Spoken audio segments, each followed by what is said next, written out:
ಅದಕ್ಕೆ ಅವರ ಸರ್ ಒಂದು ಸಂಘ ಕೊಟ್ಟಿದ್ದೀನಿ ಸರ್, ಸಂಘದವರೇ ಸಪ್ಲೈ ಮಾಡತ್ತಾರೆ. ಬೇರೆ ನಂಬರ್ ಬರ್ತಿತ್ತಲ್ಲ ಸರ್, ಬರಲ್ಲ. ಬೇರೆ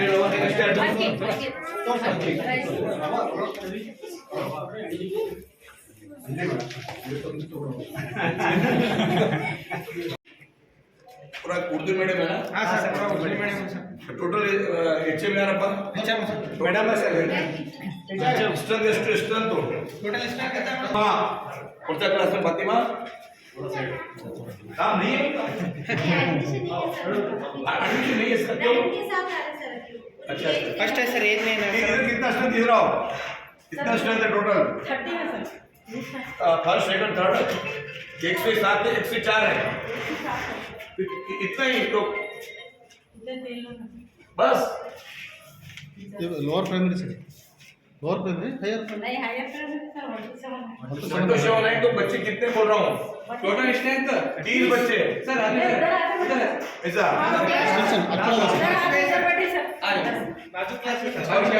ತಾವೆಲ್ಲ ನಮ್ಮ ಮಕ್ಕಳಿಗೆ ಸ್ಕೂಲ್ ಕಳಿಸ್ಬೇಕು, ಗೌರ್ಮೆಂಟ್ ಸ್ಕೂಲ್ನಲ್ಲಿ ಅಡ್ಮಿಷನ್ ಆಗಬೇಕು. ಈ ಥರ ನಮ್ಮ ಮನವಿ ಇದೆ. ತಾವು ಕೆಲವು ಬೇಡಿಕೆ ಇಟ್ಟಿದ್ರಿ.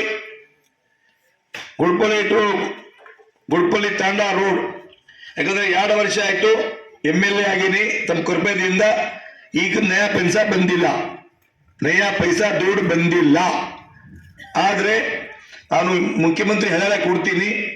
ಆಮೇಲೆ ಚಿಂತಾಕಿ, ನಾಗನಪಲ್ಲಿ, ಮುಂದೆ ಬೆಲ್ದಾಳ್ ಹೋಗ್ತಾ ಇದ್ದೀನಿ. 9 ಊರು ಇವತ್ತು ವಿಸಿಟ್ ಮಾಡ್ತಾ ಇದ್ದೀನಿ. ನಿನ್ನೆ 9 ಊರು ಮಾಡಿದ್ದೀನಿ. 2 ತಾರೀಕಿಗೆ 9 ಊರು ಮಾಡಿದ್ದೀನಿ. ನಮ್ಮ ಪ್ರಯಾರಿಟಿ ಎಜುಕೇಷನ್ ಸರಿಯಾಗಿ ಆಗಬೇಕು, ಎಜುಕೇಷನ್ ಕೊರತೆ ಆಗಬಾರ್ದು. ಅದಕ್ಕಾಗಿ ನೀರಿನ ವ್ಯವಸ್ಥೆ, ಶೌಚಾಲಯ, ಪ್ಲೇಗ್ರೌಂಡ್, ಗಾರ್ಡನ್, ಕಂಪೌಂಡ್ ಎಲ್ಲ ನೋಡ್ತಾ ಇದ್ದೀನಿ. ಜೊತೆಗೆ ಹೆಲ್ತು, ಚಿಂತಾಕಿ ನಾನು ಹಾಸ್ಪಿಟಲ್ ಪ್ರೆಸಿಡೆಂಟ್ ಇದ್ದೀನಿ. ಭಾಳ ಒಳ್ಳೆ ನಾನು KKPTನಲ್ಲಿ ಏನೇನು ಬೇಕೋ ಎಲ್ಲ ಕೊಟ್ಟಿದ್ದೀನಿ. ಚಿಂತಾಕಿ ಹಾಸ್ಪಿಟಲ್ ಸೂಪರ್ ಆಗಿದೆ, ಎಲ್ಲ ರೋಗಿಗಳು ಬರ್ತಾ ಇದ್ದಾರೆ. ಅದಕ್ಕಾಗಿ ನಮ್ಮ ಒಂದೇ ಗುರಿ ಇದೆ, ನಮ್ಮ ಔರಾದ್ ಮತ್ತು ಕಮಾನಗರ್ ಸರ್ವಾಂಗೀಣ ವಿಕಾಸ ಆಗಬೇಕು, ಜನರ ಮಧ್ಯೆ ಹೋಗಬೇಕು. ಇದರ ಏನು ಡಿಮಾಂಡ್ ಇದೆ ಮಾಡಬೇಕು ಅನ್ನೋ ಕನಸಿದೆ.